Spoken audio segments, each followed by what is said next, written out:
तो आज की इस वीडियो में कवर करेंगे वर्क एंड एनर्जी, जो कि वीडियो का सेकंड पार्ट है। फर्स्ट पार्ट में हमने पहले ही वर्क को देख लिया है, जिसकी लिंक आपको डिस्क्रिप्शन बॉक्स में मिल जाएगी। तो वीडियो का सेकंड पार्ट है, तो इसमें बात करें केवल एनर्जी पे और लास्ट में इसके पावर पे। तो वीडियो को स्टार्ट करें उससे पहले एक स्टेटमेंट देता है, क्या है कि लाइफ इम्पॉसिबल विदाउट एनर्जी। जो हमारा जीवन है एनर्जी के बिना बोले तो असंभव है। अब आप ही बताइए, चल रहे हैं, पढ़ रहे हैं, लिख रहे हैं, जो भी सारी रिस्पिरेशन कर रहे हैं, डाइजेशन अंदर हो रहा है, एक्सपीरिएशन, जो भी सारी चीज़ें कर रहे हैं आज तक, सब कहाँ, सब कुछ एनर्जी के कारण ही हो पाता। इवन यदि हम देख पा रहे हैं पलक खोल करके, वहाँ भी एनर्जी की जरूरत पड़ती है। और इसको रिलेट कर पाएंगे आप एक हॉस्पिटलाइज पर्सन से, जब उसके पास एनर्जी नहीं होता, इवन वो आँख भी नहीं खोल पाता है। तो समझ रहे हैं कितना मतलब इम्पोर्टेंट एनर्जी होने वाली है हमारी लाइफ में। एनर्जी का फिर कह रहे हैं वही चीज़ कि जो हमारा नज़रिया है और जो साइंस कहता है, दोनों में बहुत बड़ा एक डिफरेंस होने वाला है एनर्जी को लेकर के। तो आखिर हमारी साइंस से कहती है, उसी को आज समझेंगे। उससे पहले कुछ एक्टिविटी समझते हैं। जैसे कोई बलून है, इसको प्रेस कर रहे हैं तो क्या हो रहा है, वहाँ पे उसका शेप जो है चेंज हो जा रहा है। फिर उसके बाद छोड़ते हैं जब, तो क्या होता है, फिर अपना शेप रिगेन कर लेता है। वहीं दूसरी तरफ वही चीज़ स्प्रिंग के साथ है। स्प्रिंग को जब कंप्रेस करते हैं तो छोटा बन जाता है, फिर वही जब छोड़ते हैं तो फिर से अपना शेप ले लेता है। फिर एक और एग्जाम्पल आता है हमारा, जो बचपन में हमारी जो गाड़ी होती थी छोटी वाली, उसको क्या करते, चाबी कसते थे ऐसे, फिर फर्श पे छोड़ देते थे और उसको टच नहीं कर, फिर भी अपनी गाड़ी चलते जा रही है। तो यहाँ से ये कह सकते हैं कि इन सारी चीज़ों में एक चीज़ हमें कॉमन देखने को मिला है, वहाँ क्या है, हमें उस पर वर्क डन करना पड़ रहा है। वर्क डन क्या था हमारा, W=F×S। तो यहाँ पे फोर्स लगा, चेंज आ रहा है डिस्प्लेसमेंट में। डिस्प्लेसमेंट हुआ तो उसका पोजीशन वगैरह जो शेप, उसमें कुछ चेंजेस आ रहे हैं। तो यहाँ से देख पा रहे हैं कि हमें इसको पाने के लिए कहीं ना कहीं एक वर्क डन करना पड़ रहा है। तो ये कह सकते हैं the capacity of doing work, या फिर an object having capacity to doing work is possess some energy. यानी कि यदि किसी ऑब्जेक्ट के पास कार्य करने की क्षमता है तो वो एनर्जी उसके पास है। तो ये भी तो कह सकते हैं कि जिसके पास एनर्जी है वो कार्य कर सकता है। सेम वही चीज़ है। तो अब देखते हैं आखिर एनर्जी हमारे साइंस के टर्म में होती क्या है, इसका वेरियस फॉर्म्स क्या है, फिर आगे चले काइनेटिक पोटेंशियल पढ़ेंगे, उनको भी अच्छे से डेराइव वगैरह करेंगे। तो बस वीडियो में साथ तक बने रहिएगा, लास्ट तक साथ दीजिएगा, गारंटी है कि एक अच्छे से प्रयास के साथ आपको समझा के जाएँ। तो वीडियो को स्टार्ट करें आगे। इससे पहले यदि चैनल पर पहली बार विजिट करें, थोड़ा इंट्रो हो जाए। तो hello everyone, this is Vikas and welcome to you all in छोटा सा प्यारा सा यूट्यूब चैनल टॉपिक से टॉप तक। तो चलिए बिना टाइम वेस्ट करते हैं, टॉपिक को फर्दर स्टार्ट। एनर्जी, अभी क्या देखे थे कि जो वर्क डन कर रहे हैं वो जा करके स्टोर हो जा रहा है किसी न फॉर्म में, फिर वही अपना रिफ्लेक्शन दे रहा है, जो कि अपना फिर से शेप वगैरह चेंज कर रहा था। और ये जो अपना गाड़ी देखे छोटी वाली, जो चाबी लगा दी है उसमें वर्क डन कर दिए, अब वो उससे किसी न किसी फॉर्म में जरूर ये वर्क डन आपका उसमें स्टोर रहा होगा, तभी गाड़ी चल पा रही है। तो यहाँ से ये कह सकते हैं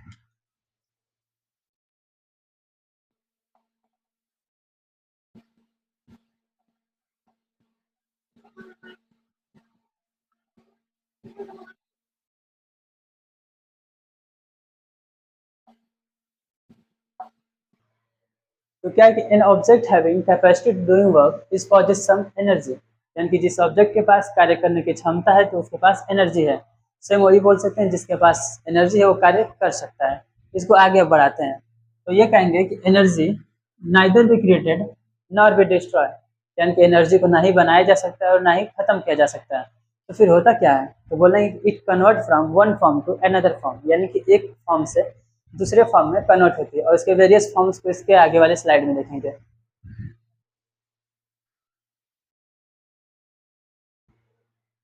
तो ये रहा कि energy neither be created nor be destroy, it convert from one form to another form. इसको अब इसकी यूनिट के बारे में बात करते हैं। SI यूनिट इसकी हो जाएगी आपकी, अभी क्या बोले हैं, जो एनर्जी आपका है कार्य कर सकती है, और कार्य जो कर सकते हैं उसके पास एनर्जी है। तो हम क्या देखे थे वहाँ पे कि वर्क डन का जो हमारा SI यूनिट था क्या जूल था, तो इसका भी वही हो जाएगा। तो SI unit of energy joule, जिसको जे से रिप्रेजेंट करते हैं। अब आते हैं इसकी क्वांटिटी को देखते हैं। तो हमारी जो भी एनर्जीज होती हैं ये आपका स्केलर क्वांटिटी होता है। जैसे काइनेटिक पोटेंशियल जो भी पढ़ेंगे सबकी सब स्केलर क्वांटिटी हैं।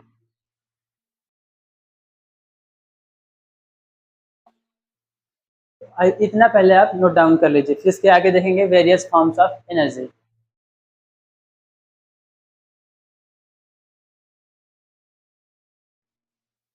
फॉर्म्स ऑफ एनर्जी में पहला हमारा आता है मैकेनिकल एनर्जी।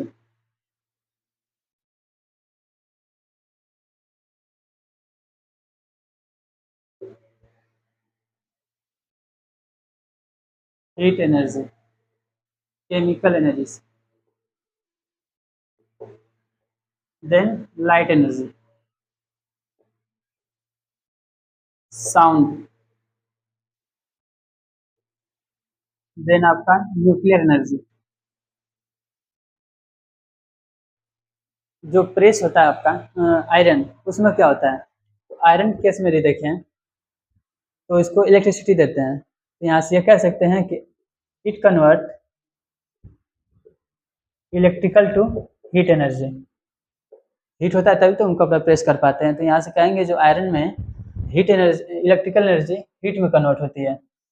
और उसके बाद बात करेंगे केमिकल की, तो केमिकल एनर्जी हमें सेल में देखने को मिलता है, जो छोटा छोटा सेल होता है, वो कोशिका वो वाला नहीं। तो यहाँ पे सेल में क्या होता है, हमारा कुछ केमिकल रिएक्शन होते हैं, फिर उसकी वजह से हमें पावर मिलता है जिससे हम रिमोट वगैरह कुछ चला पाते हैं। तो यहाँ से ये कह सकते हैं इसमें chemical energy to electrical energy.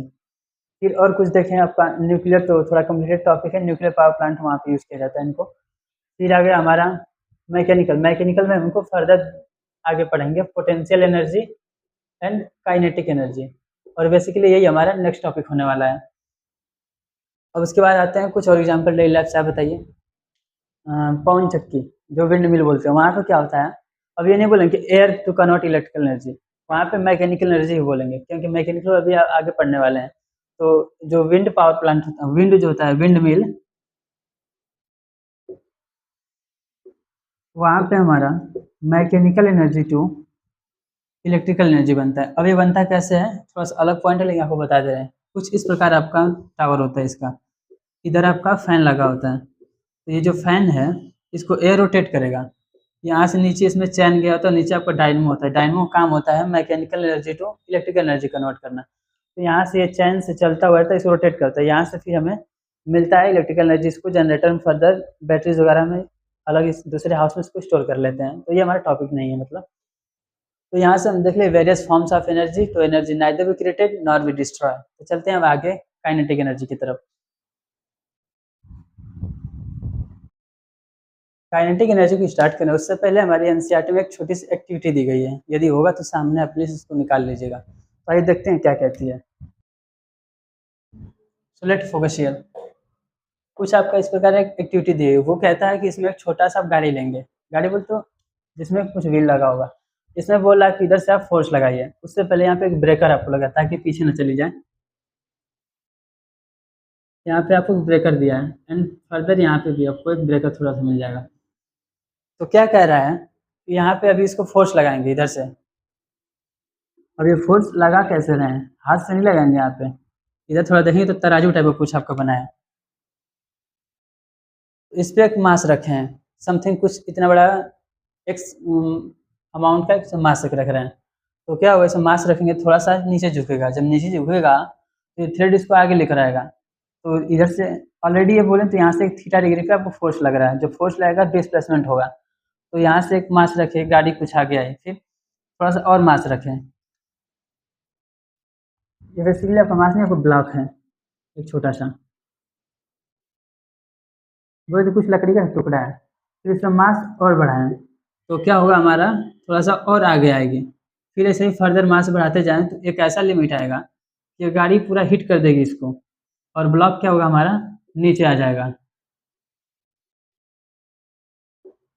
तो यहाँ से ये देखने को मिला कि जैसे इस पर मास बढ़ाते गए एक तरफ से, यानी इसको फोर्स हम लगाने की कोशिश कर रहे हैं इधर से खींचने को, तो क्या हुआ, इसमें डिस्प्लेसमेंट हुआ, और डिस्प्लेसमेंट की वजह से यहाँ पे ब्लॉक आपका नीचे गिर गया। तो यहाँ हमें देखना ये है कि आखिर ब्लॉक गिरा कैसे, कुछ तो इसमें जादू तो होगा नहीं, क्योंकि हम साइंस वाले हैं, जादू पर विश्वास नहीं करेंगे। तो यहाँ से देखने को मिलेगा कि जो गाड़ी आप आगे बढ़ी है, यानी कि जब मोशन की है तो यहाँ पे ब्लॉक गिर गया है, और ब्लॉक जो गिरा उसके पीछे कुछ एनर्जी थी, और एनर्जी कुछ और नहीं है, आपकी काइनेटिक एनर्जी है। तो यहाँ से ये कह सकते हैं कि ये जो काइनेटिक एनर्जी है ये मोशन की वजह से प्रोड्यूस हुई है, मोशन ही तो यहाँ पे हुआ है तभी तो ब्लॉक गिरा है, और जो गिरा है तो उसमें कुछ एनर्जी लग गई, it is energy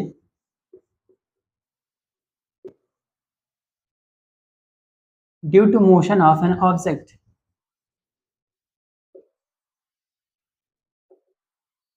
motion of an object. बस हो गया आपका काइनेटिक एनर्जी। एक प्रकार की एनर्जी है जो कि किसी ऑब्जेक्ट के मोशन करने से प्रोड्यूस होती है। और फर्दर आगे इनको फिर रिलेट करेंगे, जब पोटेंशियल पढ़ लेंगे तो और सारे एग्जांपल्स आपको डेली लाइफ में देखने को मिलेंगे, उनको रिलेट करेंगे। अब थोड़ा सा डायग्राम को इरेज करके आगे इसको बढ़ाते हैं। अब बात करें SI यूनिट, तो अभी बोले जो काइनेटिक एनर्जी है एक प्रकार की एनर्जी है, और एनर्जी का क्या होता है आपकी सारे एनर्जी का उसका जूल हो जाएगा इसका भी, एंड जो क्वांटिटी कैसी है स्केलर है।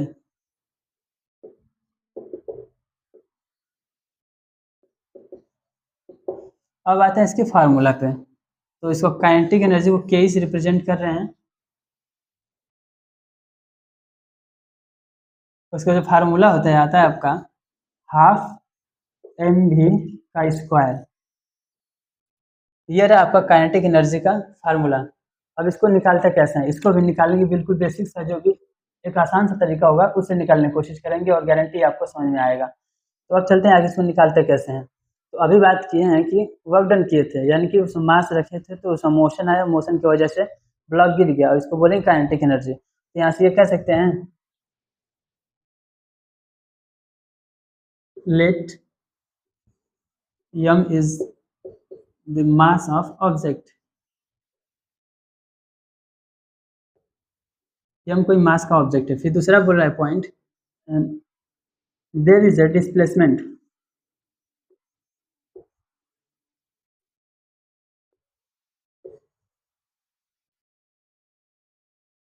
Yes, due to force F। ज़्यादा कुछ नहीं, जो वही की है उसी चीज़ को बोल रहा है कि इसमें F नाम का कोई फोर्स लगाएंगे जिसकी वजह से S में आपका डिस्प्लेसमेंट होगा। डिस्प्लेसमेंट बोले तो चेंज इन पोजिशन, और M जिसका मास था तो बोलेंगे W इक्वल टू होता है F into yes, force into displacement. अब थोड़ा सा आगे बात किए थे पहले, जो फोर्स वाला टॉपिक पढ़े थे वहाँ पे क्या था, फोर्स को हम क्या बोलते हैं, mass into acceleration, m into a. अब यस क्या होता है, तो यस को थोड़ा सा आगे देखें तो रिलेशन एक हमें बताता है। रिलेशन जब पढ़ेंगे आप न्यूटन मोशन वाला जो फर्स्ट चैप्टर था हमारा, वहाँ से रिलेशन निकल के आता है। क्या हमारा है कि v square minus U square upon is equal to 2as। v square minus U square equal to 2as। तो वहाँ से यदि यस निकालें इसको तो क्या बोलेगा, v square minus U square upon 2a। और ये कुछ नहीं है हमारा यही वाला यस है, तो इसको यहाँ पुट कर सकते हैं। तो बोलेंगे हाँ क्यों नहीं, तो यस को यहाँ पुट करिए। यस की वैल्यू क्या हमारी v square minus U square upon 2a। अब ये बताइए जो यू से भी तक गई है डिस्प्लेसमेंट जो हमारा है चेंज इन पोजीशन था, तो इनिशियल आपका है u1 एंड ये आपका v फाइनल जो लास्ट आपका यहाँ पे गिर गया था। तो इनिशियली हमारा क्या होता है, कोई भी चीज़ जीरो होता है इसका, तो यहाँ से इसको जीरो ले लें। ठीक है, ले ले रहे हैं m a into v square minus u को जीरो यहाँ से ले रहे हैं अपॉन 2a। कुछ कॉमन दिखा, बोलेंगे हाँ, ए से ए को कट कर देते हैं। ठीक, अब क्या आता है m इज इक्वल टू, अब 2 है तो इसको 1/2 एन भी का स्क्वायर। इसको जब इधर ले जाएंगे तो क्या होगा कि 1/2 m भी का स्क्वायर। तो इसको लाइट थोड़ा यहाँ पे तो क्या बोल रहा है कि W था ना, तो W is equal to half m भी का स्क्वायर। अभी क्या बोलते हैं, जो हमारा वर्क डन होता है वही एनर्जी होता है, और जिसके पास एनर्जी है इसको वर्क डन बोलेंगे। तो W का एनर्जी से रिप्लेस कर सकते हैं, तो यहाँ पर क्या रहे काइनेटिक एनर्जी, तो इसको के ही कर देंगे, K is equal to half m भी का स्क्वायर। और ये कुछ नहीं, यही हमारा फार्मूला है। तो सीक्वेंस में ऐसे राइट करना है कि पहले स्टेटमेंट लिखेंगे let m is the mass of an object, फिर इस पे F फोर्स लगाएं जिसकी वजह से S डिस्प्लेसमेंट आया है, और डिस्प्लेसमेंट क्या होता है, चेंज इन पोजीशन, U से V तक गया है। अब यहाँ से खत्म, लाना हमें फार्मूला और फिर वर्क डन का। तो वर्क डन में हम क्या पढ़ेंगे, F equal to m into a होता है, मास इंटू एक्सेलरेशन। अब बात हुआ डिस्प्लेसमेंट S का, तो जब मोशन पढ़े थे, क्योंकि आप मोशन की बात कर रहे हैं, तो मोशन जब वहाँ से क्रिएशन हमें मिलता है v square minus u square is equal to 2as। तो फिर यहाँ से हम यस निकाल रहे हैं, तो यस निकाल रहे हैं, तो यहाँ से हम क्या मिल गया, V square minus U square upon 2a। अब इस यस को यहाँ पुट कर देंगे सेम इसी के वैल्यू में, तो यहाँ पुट कर दिए इसकी वैल्यू को। अब इनिशियली हमारा यू क्या था, 0 था। जब गाड़ी मतलब कोई भी चीज़ जब चलता नहीं वहाँ पे 0 होता है वेलोसिटी उसकी, तो यहाँ से 0 हो गया पूरा पूरा। तो फिर अब इसको कट करेंगे, यहाँ पे मिल जाता है ए, दोनों जगह काम है तो इसको कट कर देंगे। अब नीचे 2 है तो ऊपर अपने से 1 ले लेंगे, तो फिर क्या आएगा हमारा m 1 बाई वी स्क्वायर, फिर सीक्वेंस में लिखेंगे तो 1 बाई 2 एम वी का स्क्वायर। तो यहाँ से अब W इतना सारा चीज़ अभी डिराइव किया वहाँ तक। अब आ गया W को एनर्जी बोलते हैं, एनर्जी को W, तो यहाँ से बोल सकते हैं W is equal to half M B square, इसको फिर रिप्लेस कर दिया एनर्जी से, तो kinetic energy equal to half M B का स्क्वायर। आई होप कि समझ में आ गया होगा, वरना नहीं समझ एक बार और थोड़ा सा वीडियो पीछे करिए और थोड़ा सा इजी स्टेप हो जाएगा। अब चलते हैं इसके आगे, अब देखेंगे पोटेंशियल एनर्जी। तो पोटेंशियल एनर्जी को देखें उससे पहले थोड़ा सा एग्जांपल लेते हैं, वही जो पहले देखे थे। क्या था कि जो हमारी स्प्रिंग थी उसको कंप्रेस किए थे तो साइज छोटी हो गई, फिर छोड़ दिया, अपना रीगेन कर लिया। वही जो तीर धनुष वाला बात आता है बो एंड एरो का, तो वही रबड़ वाला सेम उस पर लॉ अप्लाई होता है। क्या करेंगे, इसे स्ट्रेच किए, छोड़ दिए, जब इसको स्ट्रेच किया तो यहाँ पर वर्क डन किए हैं और एनर्जी किसी फॉर्म में स्टोर हो गई है, और यहाँ से छोड़ दिए तो फिर अनदर फॉर्म में निकल गई आगे। आगे बात करेंगे क्या हुआ, तो यहीं से बता दे रहे हैं कि जो एनर्जी अभी छोड़े हैं काइनेटिक एनर्जी में कन्वर्ट होगा, क्योंकि यहाँ पे अब तीर जो आपकी मोशन कर देगी, तो जो तीर यहाँ से निकल रही है वो आपका काइनेटिक एनर्जी है, और जब इसको खींच के पीछे स्टोर करते हैं वो हमारी पोटेंशियल एनर्जी है। तो एक चीज़ और देखने को मिला है कि जो भी एनर्जी पोटेंशियल एनर्जी का जितना भी एग्जाम्पल लिए हैं वो सब कहीं ना कहीं शेप में इसके चेंजेस में ला रहे हैं। तो यहाँ से ये कहेंगे कि energy possesses due to change in shape of an object, और यही जो एनर्जी है आपका स्टोर हो जाती है पोटेंशियल एनर्जी के फॉर्म में जब आपका वर्क डन है। तो यहाँ से ये कह सकते हैं, यहाँ से कहेंगे energy possesses due to change in shape in size, या फिर कॉन्फ़िगरेशन, कॉन्फ़िगरेशन को शेप साइज बोलते हैं, ऑफ एन ऑब्जेक्ट। किसी ऑब्जेक्ट की यदि शेप साइज में चेंजेस ला रहे हैं तो वहाँ पे जो एनर्जी होगा हमें पोटेंशियल एनर्जी देखने को मिलेगा, और यही स्टोर हो जाती है उसके फॉर्म में। अब आगे चलते हैं पोटेंशियल एनर्जी कितने टाइप्स की होती है। तो ये हमारी बेसिकली 3 टाइप्स की होती हैं। ये हमारा पोटेंशियल एनर्जी का बेसिकली 3 टाइप्स है, gravitational potential energy, elastic potential energy and electrostatic. इसमें मेनली हमको क्या पढ़ना है अभी 9th में, ग्रेविटेशन, बाकी ये दोनों आपको 11th में मिलेंगे। थोड़ा थोड़ा इनके बारे में अभी देख लेते हैं क्या है। जो ग्रेविटेशन है, सभी चीज़ जानते हैं, कोई भी चीज़ यदि कहीं से उठा कर रख रहे हैं फिर वो वापस आएगा धरती पे। तो अभी थोड़ा सा इसके आगे डिटेल में बात करें, तब तक इलास्टिक बोलते हैं। इलास्टिक बोलना कहीं ना कहीं इसके चेंज आ रहा है, जैसे ये भी रबड़ का देखे थे, स्ट्रेचेबल इलास्टिक इसमें कुछ हुआ। अब आते हैं हमारा इलेक्ट्रोस्टैटिक पे। इलेक्ट्रोस्टैटिक क्या था हमारा, जो कि चार्जेस के बीच में लगता है, जैसे सेम चार्जेस यदि ला रहे हैं, कोई हमारा प्लस चार्ज है, नहीं इधर भी कोई प्लस चार्ज है, अब इसको कहीं से उठा के लाए हैं दोनों को, और ये भी आप जानते हैं कि same charges repel to each other, ठीक, एक दूसरे को रिपेल करेंगे। तो यहाँ से कहीं से इसको उठा करके हम लाए हैं अभी, उससे कुछ वर्क डन किए, इनको रख दिए, जस्ट रखेंगे, सेम की वजह से दोनों दो तरफ भाग जाएंगे अलग अलग। तो जब जा रहे हैं तो यहाँ पे क्या होगा, एनर्जी कोई लगी है इन दोनों को सेपरेट करने में, तो यही हमारा है इलेक्ट्रोस्टैटिक। अब मेन आता है आपका ग्रेविटेशन पे, जो हमें पढ़ना है। तो आगे बढ़े, थोड़ा सीरियस पे लेकर हैं इसको। अब देखते हैं अपना ग्रेविटेशन पोटेंशियल एनर्जी। इसको देखने के लिए थोड़ा सा एक डायग्राम बनाते हैं। ये हमारा सरफेस है, इस पे कोई एक मास रखा है, एंड इसको उठा करके इस हाइट पे ले गए।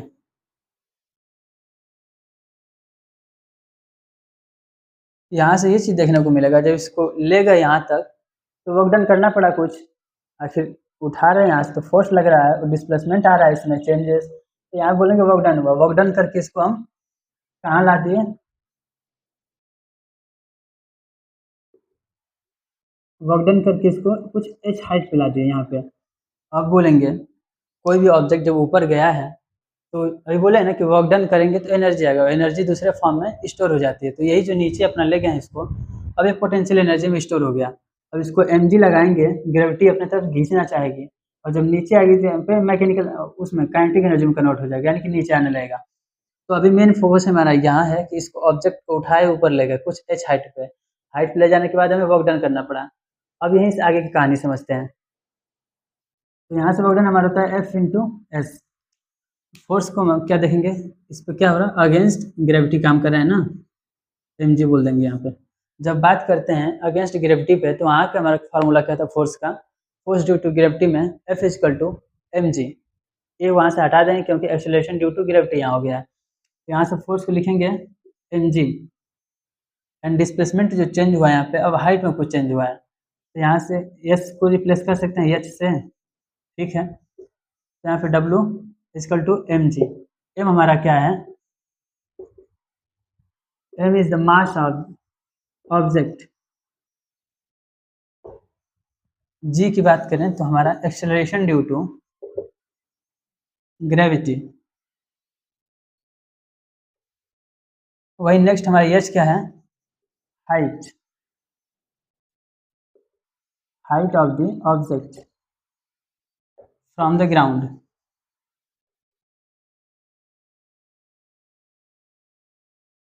क्या देखने को मिला कि इसको वर्क डन किए, इसको h हाइट पे ले गए, उस पर एक्सेलरेशन ड्यू टू ग्रेविटी नीचे लग रहा था, यहाँ से हमारा आ गया W is equal to mg।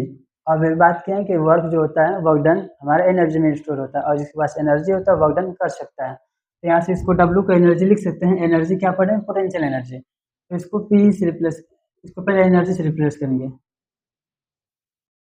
Energy, और एनर्जी को पोटेंशियल एनर्जी बोलेंगे। तो यहाँ से सेम बाकी चीज़ें उतार लेंगे, m g एंड h। और ये कुछ नहीं, हमारा इंपॉर्टेंस का फार्मूला है जो कि पोटेंशियल एनर्जी का होता है, potential energy equal to mgh। Scalar quantity की बात करें तो फिर वही स्केलर क्वांटिटी है। और एसआई यूनिट की बात करें तो जूल हो गया। तो ये रहा हमारा ग्रेविटेशन पोटेंशियल एनर्जी।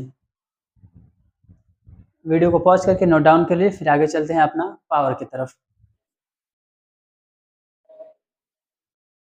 अब देखते हैं अपना पावर, साइंस वाला पावर, झमकाने वाला नहीं। तो एक केस लेते हैं, person A and person B, ये आपका मारते हैं 15 पुशअप, ये लगा रहे हैं आपका 10 पुशअप। अब बताइए दोनों में से पावरफुल कौन हुआ।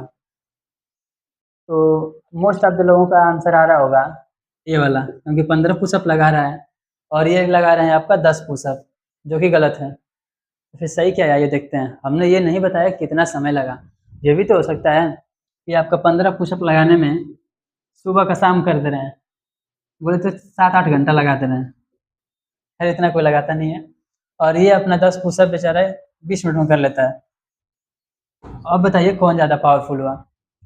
तो ये बोलेंगे कि 20 मिनट में आपका 10 पुशअप लगा रहा है, वही जो पर्सन ए है आपका सुबह से शाम लगा दे रहा है केवल 15 पुशअप में। तो कौन पावरफुल हुआ हमारा, बी। देख रहे हैं गेम पलट गया। तो अब यही बात करते हैं पावर होता क्या है। तो पावर यहाँ से ये चीज़ बोल सकते हैं, the rate of doing work, यानी कि किस रेट से काम को कर रहे हैं। रेट बोले तो यहाँ पे टाइम से है, तो किस रेट से काम को कर रहे हैं उसी को हम बोलेंगे पावर। आइए नोट डाउन करते हैं, the rate of doing work is called power.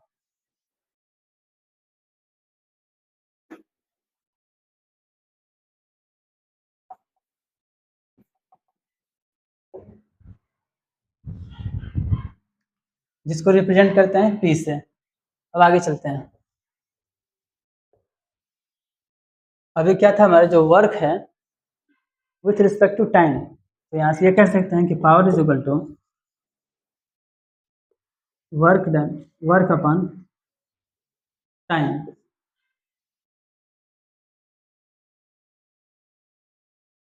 Work done upon time, यानी कि जो वर्क कर रहे हैं रिस्पेक्ट टू टाइम। तो इसको सिंबॉलिक फॉर्म में ये राइट कर सकते हैं, P is equal to W by T, जहाँ पे हमारा P is equal to power W is equal to work done, और T हमारा क्या है, टाइम है।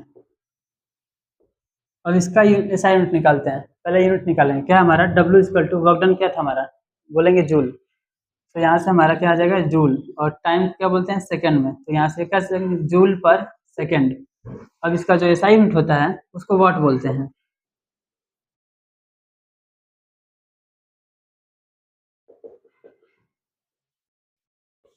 जो कि जेम्स वाट जो हमारे साइंटिस्ट हैं, इनके ऑनर में इसको दिया गया था, वाट। अब देखते हैं अपना 1 वाट होता क्या है। अभी देखिए तो वाट इसको डब्ल्यू से रिप्रेजेंट करते हैं। तो 1 वाट क्या होता है,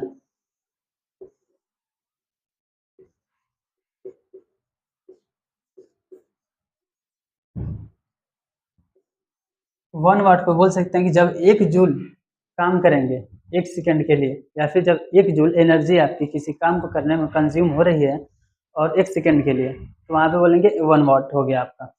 अब बात करें जूल में है, ठीक है। अब जो हमारे घर का जो बिजली वगैरह आता है, इसकी अदर यूनिट में जो बात कर रहे हैं तो जूल में आता है, ठीक।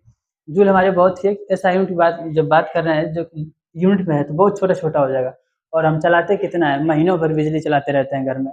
उस प्रकार देखें तो बिल की लिस्ट बड़ी लंबी चौड़ी आ जाएगी, और जो कि थोड़ा डिफिकल्ट टास्क बन जाए, तो इसलिए थोड़ा सा कुछ बड़ी यूनिट ली गई। ठीक है, इनको थोड़ा घंटा में देखते हैं, किलो में देखते हैं। तो फर्स्ट हमारी यूनिट आती है कि किलो वाट,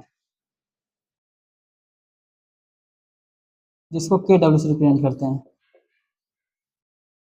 किलो वाट। अब बताइए किलो में क्या होता है, तो 1000 हो गया बोलेंगे। तो 1 kilowatt is equal to 1000 joule. अब थोड़ा सा इससे भी और थोड़ी सी एक बड़ी यूनिट आई, वो बोलती है किलो वाट हार। अब घंटा में बात करेंगे तो किलो वाट से हमारा क्या था, 1000। और 1 घंटा में कितना होता है, 1 घंटा में 1 मिनट, और 1 मिनट में 60 सेकंड, तो 1 घंटा में टोटल 3600 सेकंड।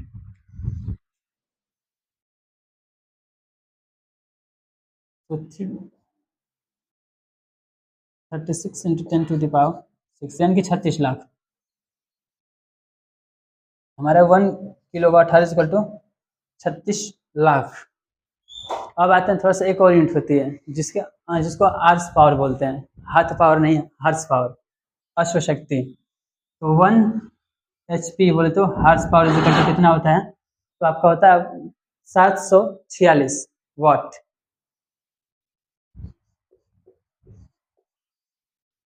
बस इसको याद करके रख लीजिए इतना सा। तो यहाँ से ये पूछ सकता है कि 1 किलो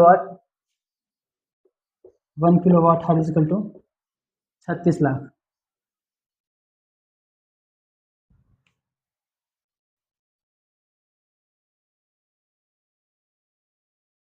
तो ये रहा कुछ इंपॉर्टेंट आपके लिए। तो आई होप कि यहाँ तक वीडियो में बने रहें तो आपको समझ में आ गया होगा। तो अब मिलते हैं नेक्स्ट वीडियो में, तब तक के लिए be positive, keep support, thank you.